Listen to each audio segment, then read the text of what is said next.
Hello friends, welcome to my YouTube channel. In this video, I'm going to show you how to fix can't allow Facebook to access photos on iPhone. So let's start the video. First, open Settings app on your iPhone.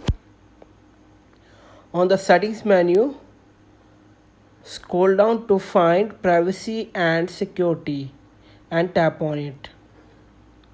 Now tap on Photos. Under the Photos, tap on Facebook. Here you have to select all photos under the Allow Photos access. Now go back to Settings menu.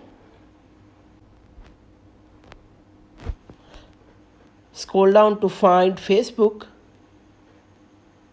and tap on it. Here tap on Photos at the top of the page.